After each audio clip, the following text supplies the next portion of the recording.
en CX30 Radio Nacional, 11:30 AM por aire, radionacional.com.uy por internet, 093-829-272, te podés comunicar con nosotros. Estamos en Facebook, en donde estamos, en Twitter, @ en donde estamos, en Instagram, en donde estamos Uru, nuestro canal de YouTube es Mirá en donde estamos, y también por internet, te decía, radionacional.com.uy o en libertas.uy, que es la web de nuestra organización Libertas.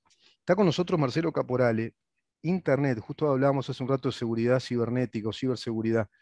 Y Marcelo Caporale, además de ser el suplente, diputado suplente del doctor Subía, Gustavo Subía, por el movimiento Tercera Vía, él es además informático.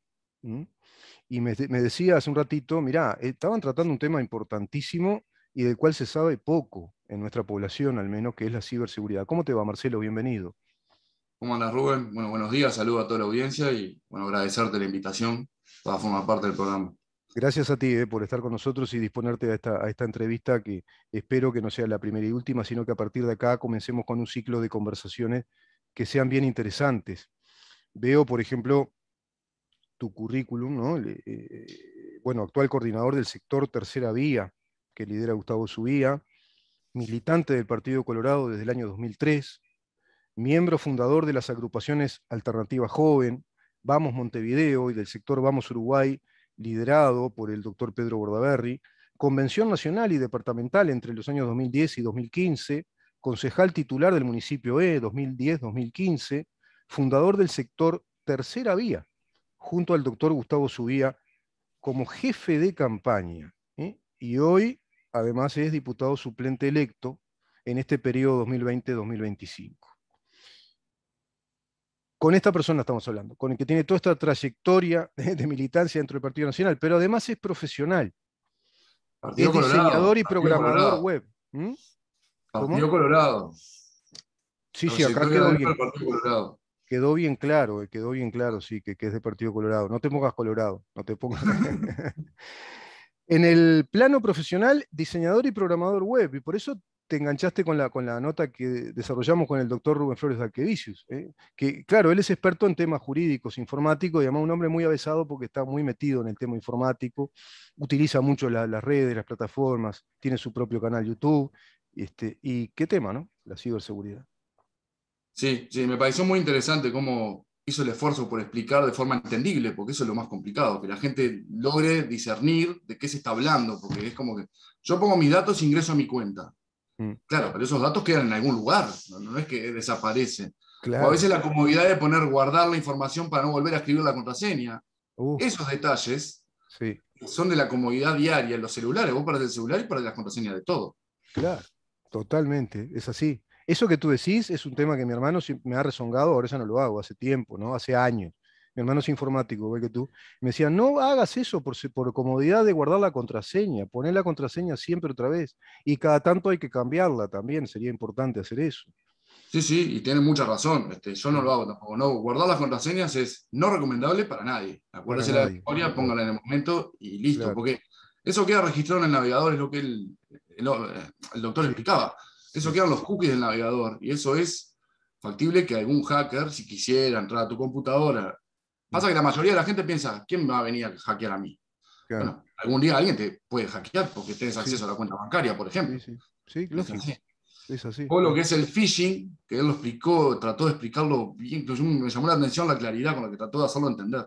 El Mm, phishing es cuando uno navega, mm, y a veces cuando buscas información pasa que entras en una página que no conoces y te surgen un montón de ventanitas mm, y te tapan la pantalla. Entonces vos querés, y la crucecita para cerrar las ventanitas son complicadas, pero eso es a propósito, para que vos toques, mm, cliques, te mm, lleva a otra y a otra y a otra, y a mm, veces entras en esos loops de ventanas que lo que buscan es el error, inducir el error del navegante para mm, que en definitiva dé una autorización no debida a información que muchas veces son las cookies, que es donde se guarda la información cuando pongo guardar mi contraseña o guardar mi mm, nombre de usuario.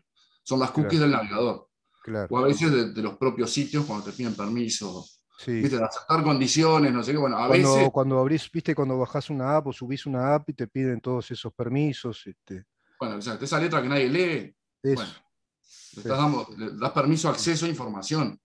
es Pero así. bueno, no, yo Bueno, no quiero alargar y mi después nombre habría que al discernir experto. En su Pero momento es lo muy tratamos el interesante tema. el tema y la Muy gente no es interesante. consciente. En su momento lo tratamos, porque hay aplicaciones que es necesario tenerlas y hay que abrirlas, si no, no puedes trabajar, ¿no? Bueno, Europa empieza a legislar sobre eso. Porque claro, Exacto. yo tengo un servicio que es casi monopólico. Mm. Y si no lo uso, me quedo por fuera de lo que sería el círculo Sí, social o lo que sea. Entonces, para usarlo, la empresa, cualquiera sea, te obliga a aceptar las condiciones.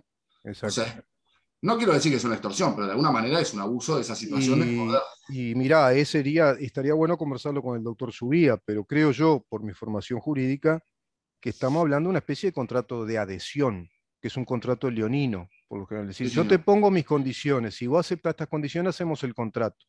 Es como cuando subís a una famosa compañía de ómnibus. Bueno, vos no estableces ninguna condición. Vos lo único que haces es aceptar el servicio que esa compañía te brinda y a quejarte al cuartito oscuro. Claro. Es así, ¿no? Claro, se Te refugian en el pongo el derecho precio, te pongo el privado. servicio, claro. Se reservan el derecho de decir, mira, nosotros te ofrecemos este servicio. El único derecho que tenés tú dentro de eso que es en el universo jurídico la autonomía de la voluntad, es la autonomía de decir, bueno, yo elijo este servicio o no, o me voy a otro, o tomo taxi, no sé, pero no podés decir, no, yo no lo quiero de esta manera, el servicio de ómnibus, lo quiero de esta otra manera. No, no, no hay una bilateralidad en el contrato. Y en este Sí, un caso creo que viene ejemplo. por ahí, ¿no? Sí, Este, y es un tema que se está empezando a estudiar cómo encararlo, sí, porque hay empresas que se han vuelto tan grandes que son monopólicas. sí. Se refugian en la libre competencia, que es el mundo privado, pero anda a Mm, competir con WhatsApp, con Facebook, ah, con Twitter, y a ver, claro, es muy sí, sí, difícil, es monopólica. O YouTube, ¿quién compite con YouTube? No hay competencia real. no, no, WhatsApp, un ejemplo, WhatsApp en el verano pasado quiso avanzar sobre el acceso a la información de los usuarios. Eso generó un repunte de Telegram. Yo uso mucho Telegram, por ejemplo, pues, con mm, colegas y todo. mm, Y ese repunte se vio en un reflejo de la opinión pública. La gente dijo, no, pero pará, ¿por qué vas a acceder a mis conversaciones? No, entonces tuvo que WhatsApp ir hacia atrás en esa política que dijo exacto. que más adelante iba a implementar, pero de momento por cuestiones técnicas. No, por cuestiones técnicas no, es que la gente reaccionó. Igual mantiene, a ver, No, 80% de la no, mayoría lógico, sí, WhatsApp. pero tenés razón lo que tú decís, porque el mercado le reaccionó. Le dicen, ojo que te pongo un competidor acá, es por eso. No, Dio marcha la atrás gente por se fue a eso. refugiar a otra Claro, alternativa. No, pará, no claro, quiero, hasta acá llego.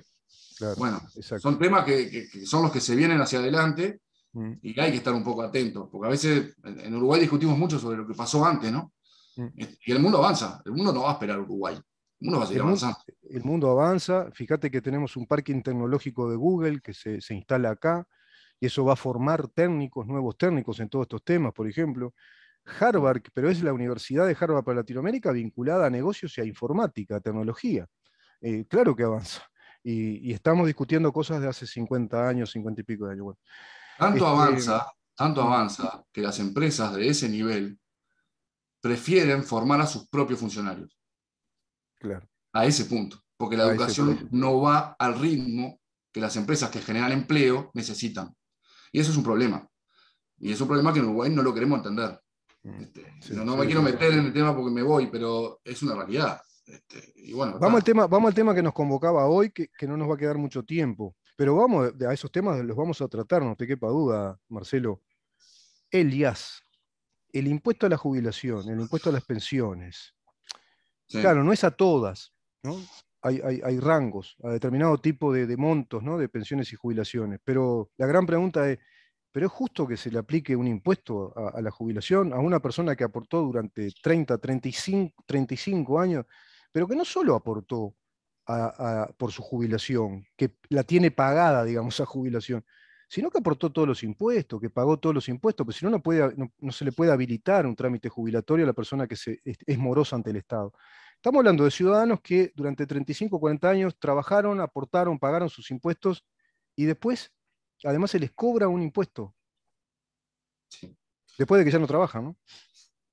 Sí, exactamente, producto de la situación de la seguridad social en Uruguay, otro gran tema que en el futuro habrá que ver cómo, bueno, se está empezando a ver. Bueno, voy al punto, voy a arrancar por el final de lo que yo me había armado, Mm, pero Gustavo Zubia presenta un proyecto de comunicación hacia el Ejecutivo, porque el tema impositivo es privativo del Poder Ejecutivo. sí, Imagínate que el Poder Legislativo no podría cambiarle las reglas de juego al Ejecutivo, o sea, le saca, no le puede recortar los ingresos cuando vos tenés gastos está aprobados mm, en la organización de cuenta, por ejemplo. exacto. Pero bueno, voy al punto. Por ejemplo, ¿qué pasó con el IAS cuando se crea? Tenía otro nombre, ¿no? Mm. Y En una el 2008, declaración. ¿no? Fue por el 2008. Ujú. Sí, bueno, sí, 2008 el IAS, pero previamente, cuando se crea el IRPF, se crea un espejo para las jubilaciones. Ujú. Y se lleva hay una declaratoria de inconstitucionalidad que lo que dice, si lo que usted aportó como activo para su futura jubilación se lo sacan posteriormente con un impuesto sobre la jubilación en forma indirecta, no se cumple con el artículo 67 de la Constitución, pues no se preserva el acervo de los jubilados. Exacto. Entonces, no, Exacto. ¿qué pasó después? Le cambian el nombre, lo convierten en Elías, el Frente Amplio, lo Mm. vuelve a instrumentar. Sí. Casualmente cambia la composición de la Suprema Corte. Y entonces, cuando se vuelve a hacer un reclamo sobre el nuevo impuesto, que lo único que hacía era cambiar el nombre, la Suprema Corte, en esta segunda instancia, 2 años después, como bien decís tú, 2008, no es más inconstitucional. Lo No que lo 2 años declaran después lo fue. inconstitucional. Exacto. Mm. Y Ujú. ahí entramos en esos problemas que uno dice, viste, el derecho depende de con qué ojo se mire, las bibliotecas famosas. Bueno, Sí. no.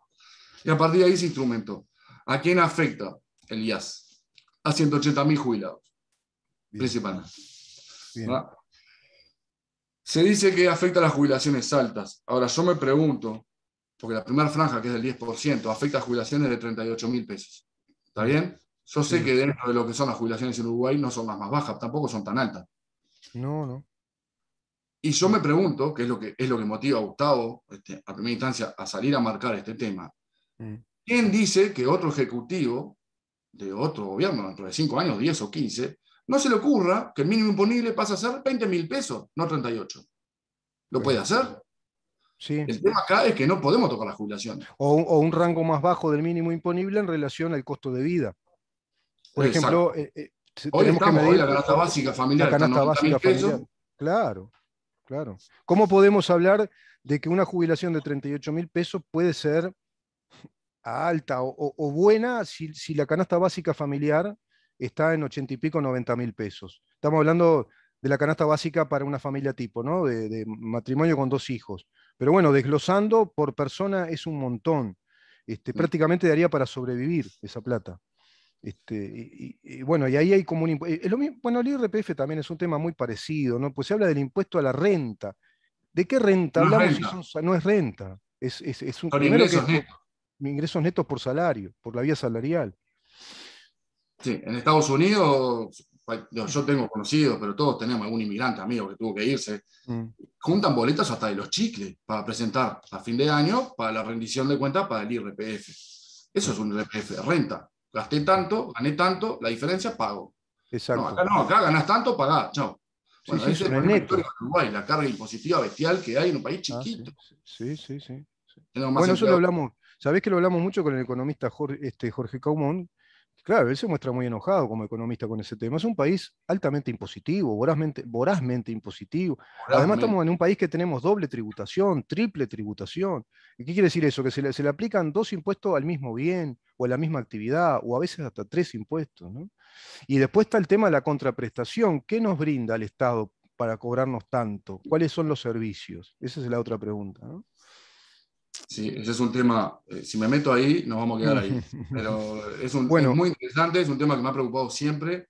Te diría que de los temas que me motivó a militar en política, particularmente, la cantidad de impuestos que se carga sobre la sociedad y los servicios que después el Estado devuelve a esa sociedad. claro, Estamos en falta, a ver, claramente estamos en falta, lo sabemos todos, sí, los políticos y los no políticos, sí, sí. pero hay dificultades. ¿Y quién le pone el cascabel al gato acá? Porque si eso no lo transformamos, el Estado es un Estado pesado, disfuncional, carga mucho en las espaldas de la actividad privada y vimos las consecuencias nefastas en todos estos años de un promedio de cierres del año 2013 al 2017, por la cuenta que yo hacía, entre 39 y 40 empresas nacionales que cerraban por año, donde la migración del campo a la ciudad que promedió hasta el 2008 4 migrantes por día, pasó a 34 migrantes por día, es decir, 34 personas que del campo se iban a las orillas de las ciudades, lo que antiguamente le dirían los suburbios o los tangueros le decíamos el arrabal. Después se le pasó a llamar cantegril y después del cantegril, que es más hipongo, ¿no? En un término hippie, cantegril, pasamos después al término neomarxista de los asentamientos irregulares. parece que suena más elegante, ¿no? Los asentamientos, Cantagril, ¿no? Los famosos Cantagril, que se multiplicaron y hay, escuchaba ayer a la ministra, 200.000 personas que están viviendo en esa situación y más de 600 asentamientos en todo el Y país. aumentando. Y aumentando. Ahora eso, tenemos que entender los uruguayos que es consecuencia de una política económica, es consecuencia de una estructura de Estado que no cambió y que no cambió en estos 15. ¿Por qué digo 15 años? ¿Por qué Porque son los últimos culpables durante 15 años consecutivos, con mayorías parlamentarias para hacer un montón de transformaciones. No las hicieron y el Poder Ejecutivo se mostró totalmente renuente a ese tema, por el contrario, habló de la madre de todas las reformas y la madre de todas las reformas fue esto, el IRPF, el IAS y todas estas bases impositivas. La gran reforma del Estado no llegó, y lo que hubo una reforma impositiva para recaudar, para financiar cuestiones que son discutibles. Otra ventana que se abre. Es que el tema es enorme. Ese Me no. quiero centrar, igual te voy a hacer un comentario. Creo que Uruguay es preso de las corporaciones colectivistas. Claro, clarísimo. De hecho, la LUC choca con ciertas corporaciones colectivistas, porque, claro, es pérdida de poder. Pero si vos, por ejemplo, voy a entrar a la LUC y salgo, hablando de educación, te meten al sindicato a tomar las decisiones del rumbo de la educación. Yo me pregunto qué es lo que vota la gente cuando vota en las elecciones. Vota un rumbo político para tomar decisiones políticas, entre ellas la dirección de la educación. Claro. Entonces, cuando la LUC viene, en definitiva, a ordenar lo que es el mando político de la decisión en el rumbo, en el caso de la educación, y ponemos todos los sindicatos de la educación al grito en el cielo, pero muchachos, no parece razonable que cada 5 años se elija un gobierno y que sea ese gobierno el que instrumente políticas de educación. Exacto, ¿No parece razonable? exacto, exacto. Es Que tenga razonable. la gobernanza y tenga el mando de esa educación, porque en este caso hay que Claro, decirle a la gente que la LUC lo que hace es, señores, les quitamos el voto, no el voto, cogobiernan en no la se les quita educación. la voz, se los No, perdón, sí, por consulta, eso, siguen el siendo voto, parte, se les por eso quita el voto. claro, se les cambia la mayoría Sí, sí, yo para tuve un que de lapso nuevo que la política sea quien claro, decida. claro, se Por les lo menos quita el mientras voto. vivamos en democracia. Cuando dejemos de vivir en democracia, bueno, veremos, pero hay una Bueno, democracia, la gente y para vota. mí, Marcelo, esto es una especie de réplica del cogobierno de la universidad, que es una cosa muy distinta, pero en ese Ah, sentido, ya lo que se estudiaste. plantea el sindicato de la educación es cogobernar la educación y de las formaciones iniciales, que eso tiene que ser actividad neta del Estado.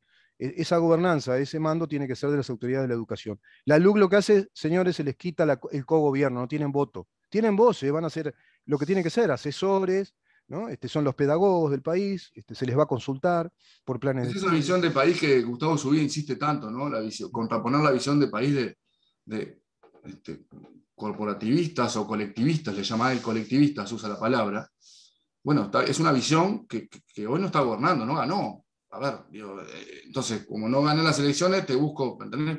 No quiero usar Bueno, términos por derecha y por izquierda, pero en no, no, pero definitiva, mirá que es una tradición frente amplista, muy vinculada, por supuesto, al PCNT, que es su brazo armado. Yo lo digo abiertamente, pues así, los uruguayos ya lo sabemos, no podemos dar vuelta, como yo traía un debate en televisión, buscándole misterio a lo que no tiene misterio. Ya sabemos el hipervínculo que hay de notorios o connotados militantes del PCNT con el Frente Amplio. Si desde el origen, ¿cuál fue el referente del Frente bueno, Amplio del cual hacen gala y tenés un, honor? tenés un José de ejemplo Lía, muy, ¿no era? tenés un ¿No era ejemplo de José? hace 2 días, ¿no? Y bueno, por eso. 3 días que Entonces, ¿de se qué hizo la estamos música. hablando? ¿Qué misterio estamos haciendo de este tema? Y en ese sentido, ese corporativismo colectivista está queriendo tener su incidencia. 9 plebiscitos, 9 referéndums en la historia tiene el Frente Amplio. Siempre va por esa vía de la llamada democracia directa. ¿Y por qué? Bueno, porque quieren seguir gobernando cuando no son gobierno, es así. Quieren seguir gobernando cuando... ¿Por qué no esperás? ¿No? Yo les digo, ¿por qué no esperan que transcurran estos años si fueran honestos políticamente? Y después de que esto pasó, se ven los resultados, se evalúa y se dice, ¿vieron que esto no sirvió, esto sirvió? No, no, pero estamos apuradísimos ya a romper la ruta de este gobierno, es decir, la hoja de ruta que es la que nos propuso en las elecciones, bueno, la queremos plebiscitar y la queremos ya referenciar, hacer un referente. Otro tema enorme que yo lo quiero conversar con el doctor Subía. Entonces. Sí, te va a gustar esa conversación. Sí, yo tengo una opinión personal del tema, igual son las reglas del juego, esta está bien, si lo quieren hacer, que junten las firmas, llamen referéndum, son las reglas, está bien.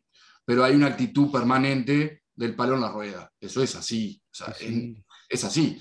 Pero bueno, son las reglas del juego, está bien, que lo hagan. Ahora, no sí, pueden sí, sí. mentir, no pueden No. mentir.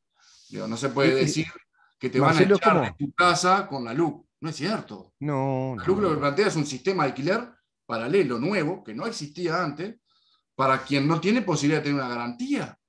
Entonces no es que te van a echar, si vos tenés tu contrato y tu sistema de alquiler de garantía, vas a estar igual, nadie te va a sacar. Ahora, se habilita una nueva hoja de ruta para alquilar a gente que quizás no tenga recursos, como puede ser un bien en garantía, para poner, o no tenga un amigo o un conocido que le preste un bien para poner en garantía.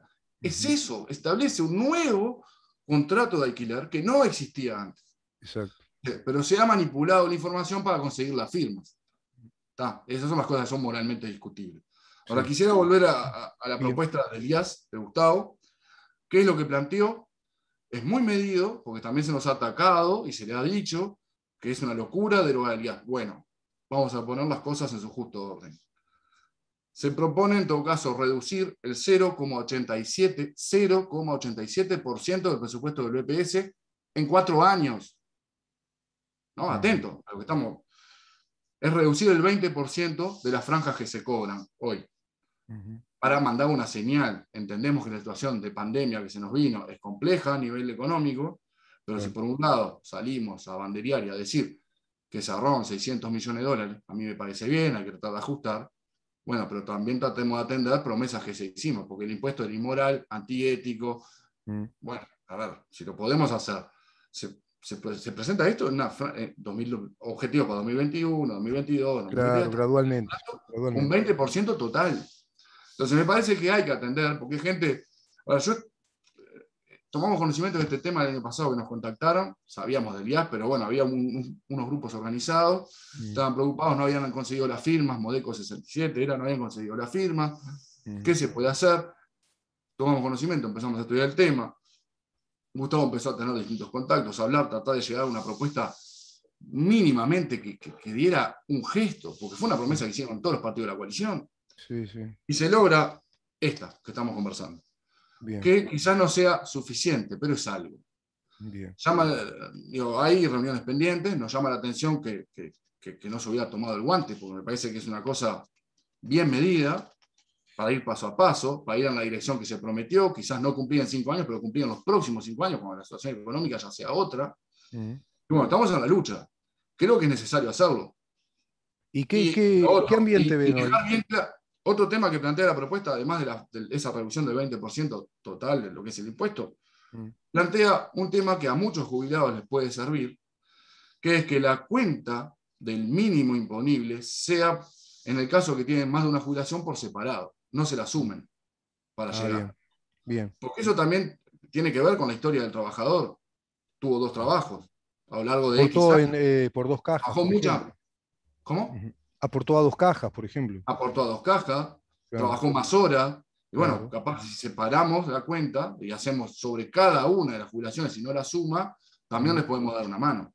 Claro. Tiene que ver con una sensibilidad social que al menos el Partido Colorado ha estado vinculado a esto históricamente y es lo que tenemos que defender. ¿Y sabés lo que tiene que ver, me parece, Marcelo, esto que estás planteando, el proyecto que están haciendo con su guía, tiene que ver con una racionalidad de la sensibilidad social? Porque muchas veces se alardea de la sensibilidad social, pero hay que racionalizarla. ¿De qué hablamos? ¿De qué se trata la sensibilidad social? Bueno, acá hay un ejemplo, ¿no? No juntemos tampoco, porque si una persona trabajó en distintos lugares, hizo horas extras, fue profesional, pero tuvo una actividad comercial, aportó a 2 cajas, ¿por qué juntar todo eso y en un bolsón? Entonces ahí sí, ahí la agarra Elías, es como una trampa, ¿no? Entonces vamos a separar. No solamente lo grabamos por segunda vez, porque ya lo grabamos cuando trabajaba, lo grabamos ahora que se jubiló. Exacto. Sino que a su vez les juntamos el esfuerzo que una persona pudo haber hecho, trabajar 12, 14 horas por día para tener los 2 empleos. Seguro. Además de cobrarle la jubilación, se la sumamos. Bueno, ni que hablar que estamos hablando de un Estado ingrato, ¿no? Porque el principio de la seguridad social es que el Estado, de algún modo, en tu jubilación, ¿no? Que es la edad del jubilar, es la edad del júbilo, ¿no? La edad del bienestar, en vez de que el Estado te premie por todo lo que le aportaste, te castiga con un impuesto. Como que el Estado te está diciendo, mira, no me alcanzó con lo que me diste. Yo te voy a seguir sacando de tu jubilación, que te la ganaste, ya no trabajas más, pero te voy a seguir cobrando un impuesto. Para poderte pagar. Para poderte pagar tu jubilación. Claro. No, es terrible. O sea, el impuesto realmente es terrible. Creo que la coalición debe hacer un esfuerzo por encontrar una solución. Si no es esta, otra frase de Gustavo Subía que tiene. Marcelo, y frase, ¿no? para cerrar la nota. Claro, y para cerrar la nota, ¿encuentran otro ladrillo en la pared o o hay posibilidades? ¿Cómo está la coalición en este tema? ¿Cómo lo ven respecto a este tema? ¿Puede tener andamiento este proyecto? Hemos encontrado receptividad, Ujú. que han firmado el proyecto unos 18 legisladores, el tema Ajá. que la pelota está en el Ejecutivo, Mm. ¿no? Y bueno, sabemos a Bueno, veces cómo funciona algún partido de la coalición, tiene que mandar señales el Ejecutivo, si no, no se va a sí, avanzar. Ahora, es sí. privativo de ellos mismos. Hay contactos, se van a generar reuniones, hay que llegar a una solución, si no es esta otra alternativa, pero encontremos una solución, tenemos que hacerlo, es una responsabilidad cívica, nos votaron en parte para esto también, Ujú. como la seguridad, como tantas cosas. Bien. Te ¿En qué comento quedó los lo de más. las reuniones? ¿En qué quedó lo de las reuniones? ¿Te acordás de la reunión del presidente con los representantes de la coalición, tanto diputados como senadores, y se había quedado en periodizar esa reunión? ¿En qué quedó eso? Hablar de la reunión de coordinación de Sí, los porque partidos. acá hay un tema clave, por ejemplo, para tratarlo en esas reuniones con el presidente, Bueno, porque se pasa sabe que es que privativo del Ejecutivo esto. sos conocedor de este mundo de política, ¿no? A ver cómo lo digo de forma suave. Las chicanas a veces están a la orden del día, Ujú, adentro del propio partido y afuera. ujú, Hay un grupo de legisladores, Gustavo Subía creo que ha sido un poco el más abanderado en el tema, en armar una mesa de coordinación con el Ejecutivo y el Legislativo, para que ujú, no pase lo que pasó con el puerto, por ejemplo, ¿no? Que nos mandan ujú. el comunicado y después digo, ¿qué es esto? Bueno, en Sí, fin, de que fuera por sectores. El que sabe cómo funciona la política sabe que la política funciona por sectores, más que por partidos. claro. Es así, y eso es innegable.